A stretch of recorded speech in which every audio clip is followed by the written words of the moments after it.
Meu nome é Sávio, mais conhecido como Tebas no meio das motos. Tenho 30 anos. Comecei a trabalhar com pintura, sei lá, profissionalmente tem uns 2 anos, mas eu mexo com arte já tem aí mais de uma década, tranquilamente. Desde que eu me entendo por gente, eu gosto de carro. Na verdade, tudo que tem motor, roda, eu sempre curti. Então, andei muito de bike, já andei de BMX, já fiz downhill e tudo mais. Só que a gente vai ficando mais velho, os brinquedos vão ficando mais divertidos, né? Então, apesar da minha área de formação ser outra, né? Graduado na área de economia, sempre tive um grande desejo de trabalhar com carro. E aí eu comecei a trabalhar com carro ali em meados de 2015, 16 mais ou menos, como lavador de peça. Eu acho que a maioria das pessoas começa dessa forma. E ali só foi aumentando o conhecimento, foi aparecendo outras oportunidades de trabalhar em outras oficinas e eu fui pulando de oficina em oficina, aprendendo em cada uma delas e já desenvolvendo a minha forma, né? Minha logística de trabalho, de organizar, de executar o serviço. E chegou um ápice quando eu estava trabalhando com carros, que eu comecei a trabalhar em equipe de corrida, né? Sendo um mecânico ali dedicado ao carro, né? Aquela equipe de corrida. Às vezes prestando consultoria ali numa calibração de motores, desenvolvendo mapas, buscando sempre tirar aquele pelo de ovo do carro andar na ponta, né? Só que mais ou menos ali em 2022, por aí, eu tive um problema de saúde, tive compressão na cervical. Eu literalmente perdi o movimento do braço esquerdo. Não tinha força nem sequer para segurar um copo d'água. E aquilo gerou um turbilhão na minha mente, porque eu já estava meio que consolidado no mercado. Já tinha uma carteira muito grande de clientes, já em certos setores eu era referência. E essa situação virou minha vida de cabeça para baixo. Numa visita de um amigo meu, ele falou assim: cara, você sempre desenhou, por que você não tatua? Cara, eu nunca me vi como tatuador, mas não vejo uma impossibilidade. Aí ele me deu uma máquina, uma fonte, e falou: você vai treinar, você vai trazer aqui para mim, eu vou te ensinar o que eu sei. Comecei a aprender, ele foi me direcionando, foi me ensinando muita coisa e comecei a tatuar. Só que veio aquele boom de tatuadores, todo mundo quer ser tatuador, quer viver disso, blá blá blá, né? A flexibilidade de horário, de você cobrar um preço alto. E acabou que não era simplesmente você ser bom no que você faz. Você teria que saber vender o seu peixe. Acabou que aquilo ali me trouxe um desânimo. E em paralelo, uma amiga minha, grande amiga minha, a Débora, ela comprou uma bicicleta e ela falou assim: amigo, essa cor é feia demais. Joga na tua mão, tu faz uma arte, tem liberdade criativa, mas eu quero que tenha rosa. Eu, beleza. Fui, pintei a bike. Ela postou num grupo daqui de Brasília que só tem mina que anda de bicicleta. E com isso, uma das meninas lá trabalhava numa fábrica artesanal de bike, que inclusive fica na Asa Norte. O cara gostou do meu trampo e resolveu fazer um teste. Eu produzo bikes, quero ver se o trampo é bom, se condiz com a qualidade dos meus quadros. Se condizer, eu quero que você faça a pintura. Você topa? Topo. Eu comecei a fazer um quadro, outro e foi elevando, né, o nível. E eu comecei com as ferramentas mais básicas possíveis, porque eu nunca me vi profissionalmente nisso. Eu fazia customização para mim, não pensava em fazer algo comercial. E acabou que foi ganhando proporções muito grandes, e gerando a necessidade de ficar mais profissional, gerar um padrão, né, de qualidade, enfim. Um desses clientes que eu pintei a bike tinha moto, pediu para fazer um trampo muito simples na moto dele. E acabou que essa moto abriu as portas. O boca a boca começou, um fala pro outro e apareceu outra moto, outra moto, outra moto. Aí entra o Rafael Torres, amigo forte aí do Tosco Mais Honesto, né? É um grupo que inclusive eu faço parte. E ele começou a divulgar organicamente entre outras pessoas que ele já estava mais difundido no meio das motos do que eu. Eu nem moto tinha na época. Já tive outras motos, mas eu não tinha, de fato, uma moto custom, nem pensava nisso naquele momento. Fiz um trampo grande numa Shadow e desde então ali começou a aparecer trampo de fazer em moto, um capacete, uma customização mais simples numa peça de ornamentação do ambiente, e assim foi. E hoje eu venho buscando aperfeiçoar, inovar, trazer uma alta qualidade que muitas vezes a gente só vê lá fora, né? Tanto em criatividade, em inovação artística mesmo, quanto em qualidade do trampo, né? Você vê aquele verniz bem aplicado, com uma qualidade que simplesmente você fazer um serviço para durar 1, 2 anos não é do meu feitio. Eu quero que dure uma vida. Então, dentro das limitações tanto de produto que a gente tem aqui, eu sempre busco o melhor, a melhor forma de trabalhar, a melhor forma de entrega, e eu tento converter muitas vezes a ideia abstrata que o cliente tem em algo palpável e visual, né?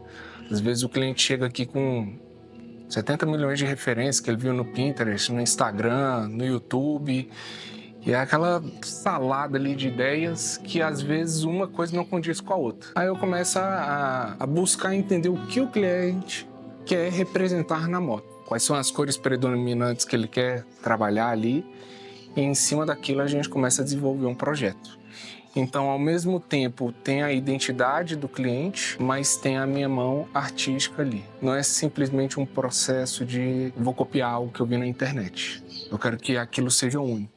Eu falo isso para todo mundo. Eu busco que a moto, ou o capacete, qualquer acessório, seja uma extensão da identidade que a pessoa que usa.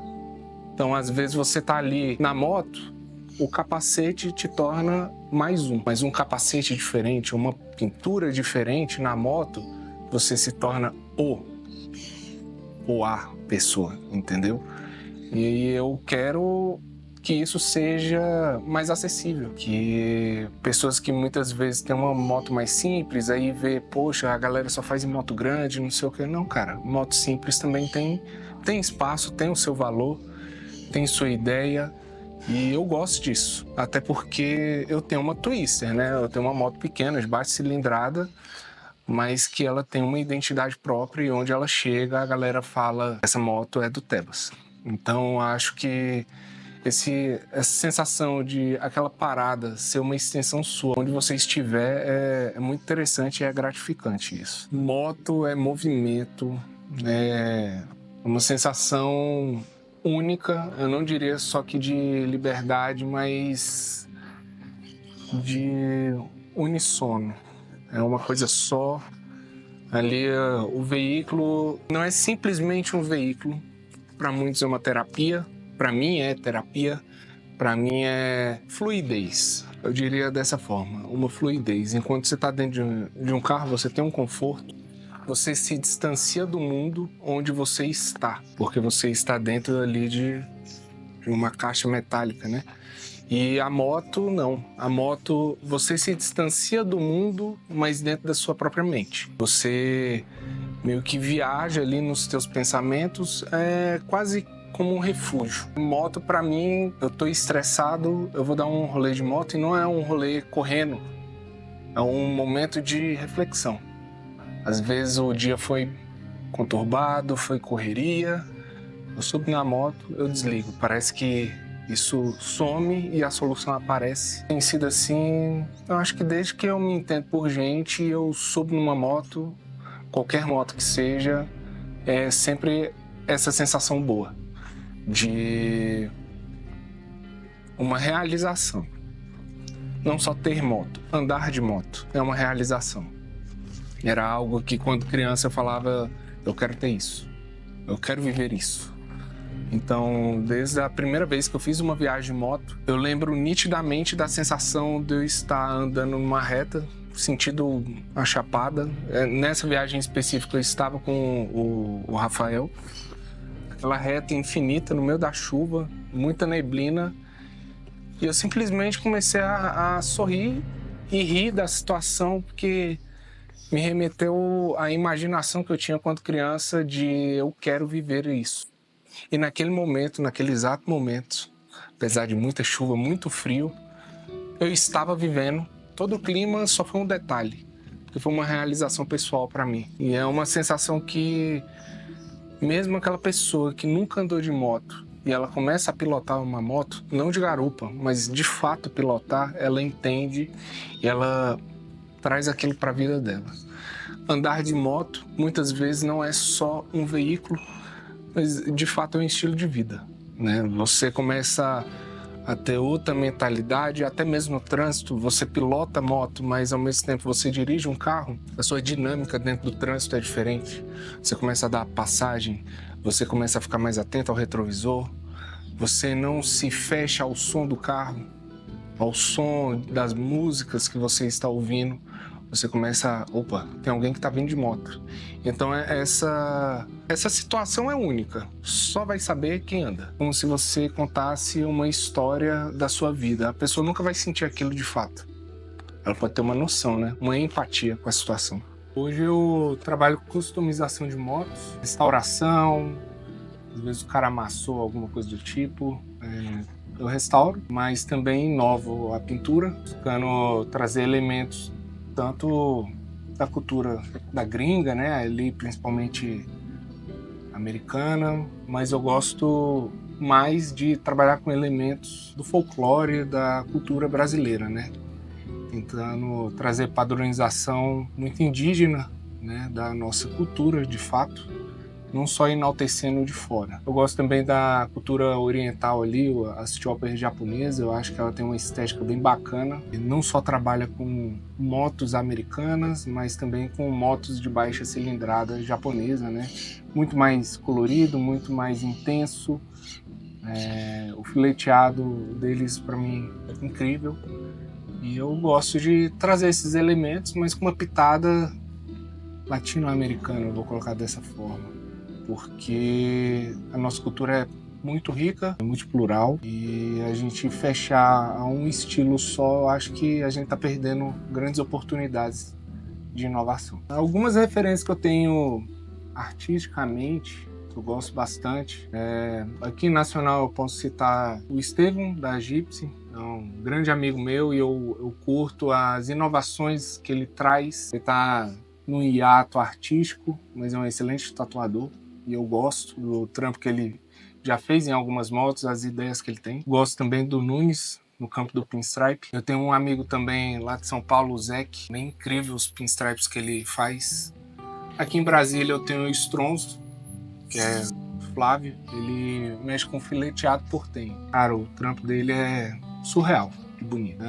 Agora de fora, eu tenho um colega lá, o Fábio Aben, ele trabalha muito com a estética ticana, né? Ele faz muito lowrider, aquelas pinturas com muito fileteados, muitas camadas, é algo que eu acho bem interessante trabalhar e bem complexo. Você desenvolver aquela simetria ali, você tem que ter um olho clínico, né? Falando de referências visuais, eu gosto muito da padronização das geometrias indígenas. Eu acho que é algo muito rico, que cada padrão ali, como muitas pessoas fazem padronização maori, né, coisa do tipo, a padronização das artes indígenas aqui tem uma história ali por trás que eu acho muito bonita e valoriza o que nós temos. Eu sou muito assim, antes da gente olhar para fora, vamos entender o que a gente tem aqui dentro para enaltecer isso. O de fora é segundo plano.